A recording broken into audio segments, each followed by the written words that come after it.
First of all, what is al-wadud, right? One of the names of Allah subhanahu wa ta'ala, in which we learn that Allah subhanahu wa ta'ala is the root. He is the source, capital S, of all love, of all the love that we give, all the love that we have is all rooted in al-wadud, Allah subhanahu wa ta'ala.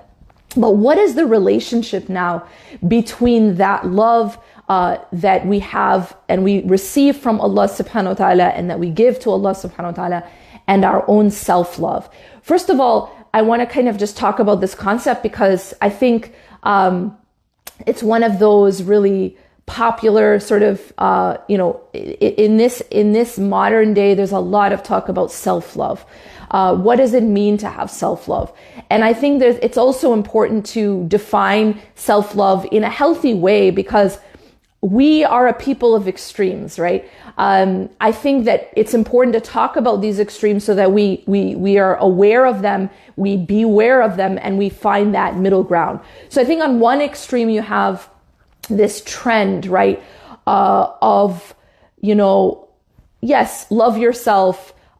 It's all about you. But the problem is we've also, in a sense, moved into a culture of narcissism. And what does that mean? Well, narcissism is a personality disorder in which a person lacks empathy.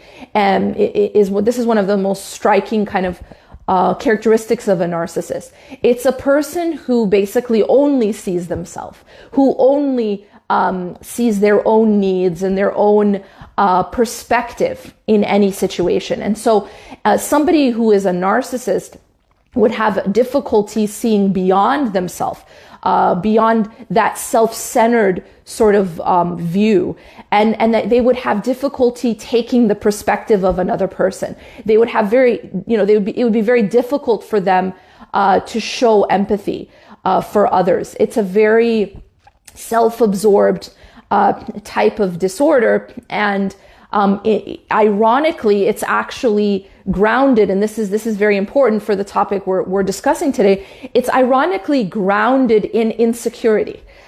So oftentimes a person who is actually at the root very, very insecure, they would cover that up, or it would be covered up by this narcissism, by basically putting themselves as basic. They become very needy of praise, needy of admiration, more than just approval. But a narcissist needs to constantly be not just approved of, but admired, almost worshipped in a sense. And again, there's a total lack of compassion for others and understanding and empathy for others. And so it's a very unhealthy kind of self-focus, right? But then you have, on the other hand, the other extreme, and that's kind of what I want to talk about mostly today, is when a person completely lacks self-love, completely lacks healthy self-compassion. Now, what is self-compassion and what is healthy self-love? Well, a person with healthy self-compassion and self-love will have a healthy self-image, will have a sense of worth for themselves.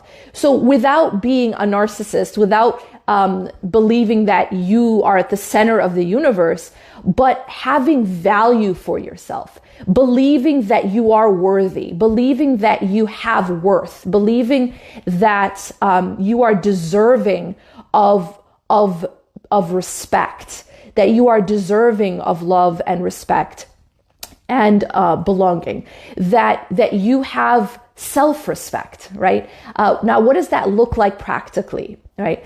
I think that one of the biggest sort of traps that we fall into, and I've heard this over the years countless times, a lot of us, and I would say especially women, are extremely hard on ourselves. And when I say that we are hard on ourselves, I don't mean that, we push ourselves to be our best in a healthy way. I mean that we beat ourselves up, and it is not healthy. And one of the ways that I think one of the most common ways that we beat ourselves up, as especially as women and generally also men, is that we have a habit which is extremely toxic called negative self-talk. Now, negative self-talk is basically the way in which we speak to ourselves, the way in which we have an inner conversation with our own selves. So, for example, when something happens in our lives, how do we talk to ourselves about it, right? Specifically when it's something negative, when maybe we make a mistake, or we let another person down, or we let ourselves down. We're not at that level of perfection that we might hope. How do you talk to yourself? This is extremely important, because this ends up becoming the foundation of our own relationship with ourselves. Now, I want you to remember that this is integral. This is absolutely essential when we talk about the relationship with our Creator. We can't really have a full, meaningful, deep, healthy relationship with our Creator if we do not have a healthy relationship with ourselves. And it goes the other way around. It goes both ways, that our relationship with ourselves is linked to our relationship with the Creator. And it should be, right? Where should we get our self-worth, right? Because this is, we're living in an age right now of social media, for example. Now, in the age of social media, in the Instagram world and the Facebook world and the TikTok/Snapchat world that we live in, what's happened now, especially for the younger generation, is that so much of our self-worth is now being linked to what other people say about us, what other people think about us, specifically online, right? And that's why they're finding studies right now that the level of depression, the level of anxiety, even eating disorders, suicidality, that all of these things are actually increasing. And they found that there is a link between social media usage and the increase in these things, and the increase in loneliness, depression, anxiety.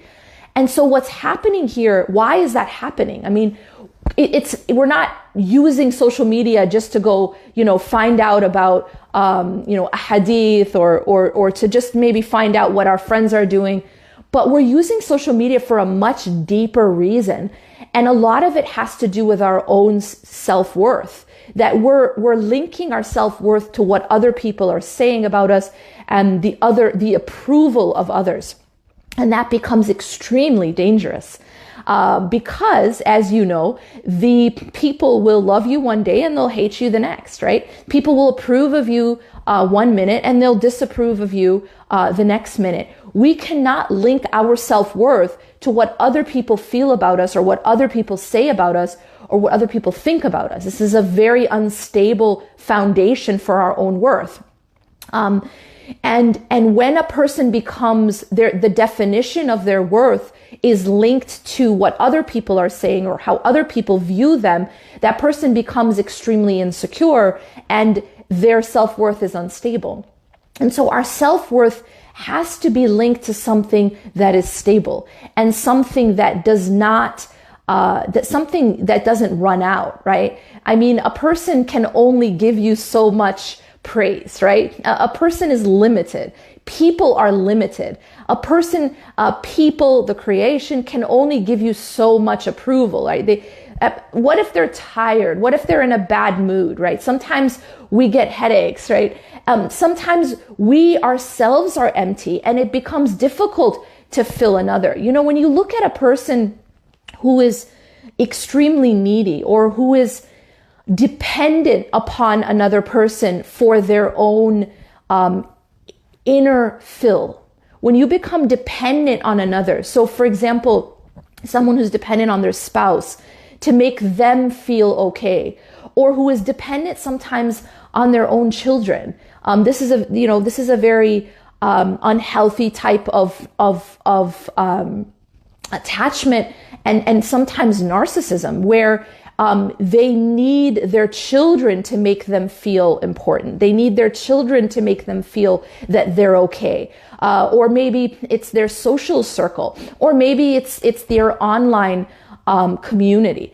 Now, when you have that as your source of your own self-worth and your own to fill your void internally, well, what happens when that individual, your spouse or your child, is busy or isn't in a good mood or is feeling empty themselves? What happens when the online community turns on you, right? What happens when there's a scandal and everyone who loved you yesterday hates you today? That's the reality of the online world. That's the reality of human beings, is that human beings are not stable. Human beings are limited. Human beings do not have an infinite capacity to give, right? We are limited as human beings. Yes, we can give love, right? We can give love to our children. We can give love to our parents, our spouse, to our friends, to our family, but we are limited. We as human beings are not al-wadud. We are not the infinite source of love. Only Allah subhanahu wa ta'ala can be an infinite source of love and support. So it's very essential that we root our self-worth in something that is infinite, in something that is stable, something that doesn't just is not fickle, right? It does not just turn on us when they're having a bad day. And so it's very, very essential that the foundation of our self-worth is in something stable and something infinite. And that is only God. That is only Allah subhanahu wa ta'ala and Al-Wadud. And these are the concepts. I mentioned before in my previous session that one of the things I'm trying to do in my class, Transformed, it's called Transformed Principles of Spiritual Development. And the reason it's called Principles of Spiritual Development is that I try very hard to make these concepts practical, right? I think that so many of these concepts that we learn, by our teachers and by our parents and, growing up, concepts about Allah, concepts about love of Allah, hope in Allah, trust in Allah subhanahu wa ta'ala, al-wadud. These are concepts that are very theoretical. And oftentimes people don't really understand the concept, but more importantly, we don't necessarily understand how to apply it in our everyday life. And that's exactly what I try to do in Transformed, is that I try to make these concepts practical. I try to make these concepts something that we hear, but then we can actually ground it. We can make it something that we live, right? We live these things. We take these concepts, very, very powerful concepts, and we use them to change our lives, to transform our lives. And that's the idea behind Transformed, is that this is something that we're applying to our lives in order for us to be changed, not just so that we can, hear them in nice speeches and read them in nice books, but that we actually apply them to our lives. And this is something else that I've found, is that teaching these concepts and these ideas for many years now, right? So I've been teaching these for over a decade, these concepts of these spiritual principles, basically. And one thing that I have found is that these are transformative. They are revolutionary in the sense that once they stop being just ideas out here, or things that we discuss in khutbahs, but once they actually become something tangible and real that we do, they actually absolutely transform people's lives, and they transform people's psyche as well. And this is something that I also like to talk about, and I get into quite deeply in the class, is that is the relationship between our spirituality and our psychology, right? The relationship between how we interact, how we relate to Allah, how we relate to our Creator, and how that affects the way in which we relate to people, and the way in which we relate to our world, and the way in which we relate to ourselves. And so it's about making these things real. It's about making these things tangible, right? And Transformed I mean, the registration's only open for about another few days. But it's an opportunity to get that. See, once you register, you get that content, the content of a full weekend seminar. You get it for a lifetime. You get lifetime access to it, and you can just watch it. You can interact with the material as many times as you want and at your own pace. So whatever time zone you're in, you also get access to the Q&A. And these are live Q&As that I have only with the students. So if you are interested in getting more information about that or registering, the website is www.almaghrib.online. Now, I want to, inshallah, just wrap up by talking a little bit about some of the things that sabotage the relationship we have with ourselves. Some of the things that sabotage our own self-worth. Now, I mentioned one of the causes here. I mentioned one of the things that sabotage our self-worth, and that is when we link our self-worth to something that is unstable or finite, something that is limited and unstable. And that is the creation. That is what people think, what people say. What are people going to, how are people going to view me? And when my source of self-worth and my source of approval for myself, right? And where I stand becomes other people, whether those people are online or those people are my spouse or my family or my friends or my, social circle, I become extremely weak in my own self-worth and I become unstable. And so that's one of the things that sabotages our own concept of ourselves and our own self-esteem and our own self-worth. But there's something else that also sabotages self-worth. And that is the way in which we speak to ourselves. I mentioned before, there's something called negative self-talk. This is one of the most toxic things that we do to ourselves. Now, what does this look like? Basically, this is when we find that we've made a mistake, or maybe we haven't achieved something that we want, or we feel like we failed. And instead of having compassion for ourselves, so take, for example, if a friend of yours, a spouse, a sister, a brother, a child came to you and said, I made a mistake. I failed at this thing, right? I didn't get this right. Imagine how you would speak to that individual. Well, hopefully you would not tell them things like, you're such a failure. You're never actually going to get this right. You're always going to be a failure, and you'll never, ever be successful. And you know what? You're ugly and you're fat also. Like, can you imagine if you talk to someone like that, right? Now, what am I getting at? What I'm getting at here is that this is similar to how some people speak to themselves, right? When we feel like we've done something wrong, or we feel like we failed, how do we speak to ourselves? Do we talk to ourselves like this? Do we say, you're never going to get this right. You're always failing. You're always messing up. You're so stupid. You're so stupid, or I'm so stupid, or I'll never succeed. I'm such a failure.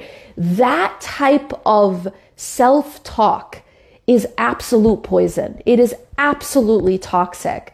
And it is destroying ourselves from the inside. It is destroying our own relationship with ourselves.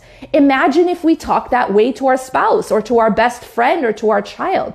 It would destroy that relationship. And that's exactly what's happening internally with our own relationship with ourselves. And so we have to be conscious of this, and we have to be aware that the way we speak to ourselves is extremely important in terms of how strong our own worth will be. And if you can imagine every time we make a mistake that we go and we take out a whip and we start whipping ourselves. Many people are so much harder on themselves even than others are on them. Or sometimes what happens is that we may have had a critical parent in our upbringing, or a critical teacher, And then what happens is we internalize that critic. So we internalize the voice of our parent or of that individual. Maybe it was a critical spouse. Some people spend years, sometimes decades, in abusive marriages, in marriages where there is verbal abuse, where there is emotional or physical abuse.